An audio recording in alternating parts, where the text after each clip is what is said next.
ஐக்கிய அரபு ராச்சியத்தில் நடைபெற்ற 2025 உலக அரச உச்சி மாநாட்டில் பங்கேற்றதன் பின்னர் ஐக்கிய அரபு ராச்சிய உபஜனாதிபதி பிரதமர் மற்றும் துபாய் ஆட்சியாளரான ஷேக் முகமது பின் ரஷீத் அல் மக்தூம் ஆகியோரை ஜனாதிபதி அனுரகுமார திசாநாயக்க சந்தித்து கலந்துரையாடியுள்ளார். இந்த சந்திப்பில் துபாயின் பட்டத்து இளவரசரும் ஐக்கிய அரபு ராச்சியத்தின் பிரதி பிரதமரும் பாதுகாப்பு அமைச்சருமான ஷேக் ஹம்தான் பின் முகமது பின் ரஷீத் அல் மக்தூம், துபாயின் முதல் பிரதி ஆட்சியாளரும் ஐக்கிய அரபு ராச்சியத்தின் பிரதி பிரதமரும் நிதியமைச்சருமான ஷேக் மக்தூம் பின் முகமது பின் ரஷீத் அல் மக்தூம் ஆகியோரும் கலந்து கொண்டனர். உலக அளவில் அரசாங்கங்களுக்கு இடையிலான ஒருங்கிணைப்பை வலுப்படுத்துவதன் முக்கியத்துவம் மற்றும் பொருளாதார அபிவிருத்தி சவால்களுக்கு நவீன தீர்வுகளை உருவாக்க ஒன்றிணைந்து செயற்படுவது குறித்து இதன்போது விரிவாக ஆராயப்பட்டது.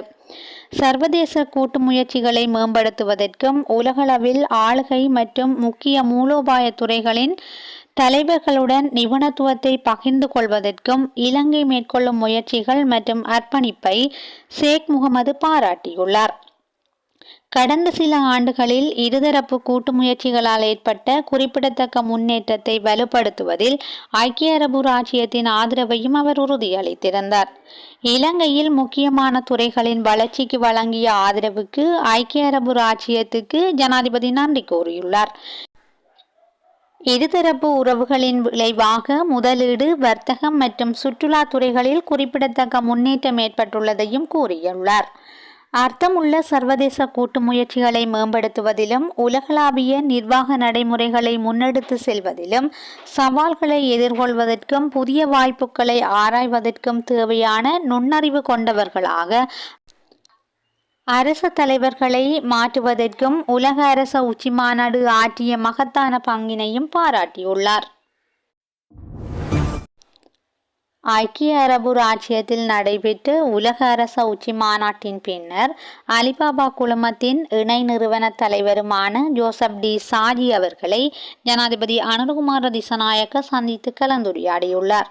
இலங்கை தெற்காசிய பிராந்தியத்தின் டிஜிட்டல் மையமாக மாற்றுவதற்கு அலிபாபா குழுமம் ஆதரவளிக்க தயாராக இருப்பதாகவும் அலிபாபா குழுமத்தின் இணை நிறுவனரும் தலைவருமான ஜோசப் டிசாயி ஜனாதிபதியிடம் உறுதியளித்துள்ளார்.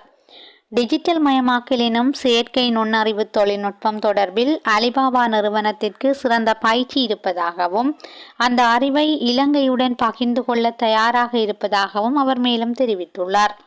இதன்போது கருத்து தெரிவித்த ஜனாதிபதி அனுரகுமார திசாநாயக்க டிஜிட்டல் பொருளாதாரத்தை உருவாக்கும் முயற்சிகளை இலங்கை மேற்கொண்டு வருவதையும் அதற்காக தனியான டிஜிட்டல் அமைச்சு ஸ்தாபிக்கப்பட்டிருப்பதையும் சுட்டிக்காட்டியுள்ளார். தற்போதைய அரசாங்கம் டிஜிட்டல் கொடுப்பனவு தளத்தை உருவாக்குவதற்கும் டிஜிட்டல் மயமாக்குதலுக்கான மனித வளங்களை தயார்படுத்துவதற்கும் அரசாங்கம் விரைவான முயற்சிகளை முன்னெடுத்து வருவதாகவும் ஜனாதிபதி சுட்டிக்காட்டினார்.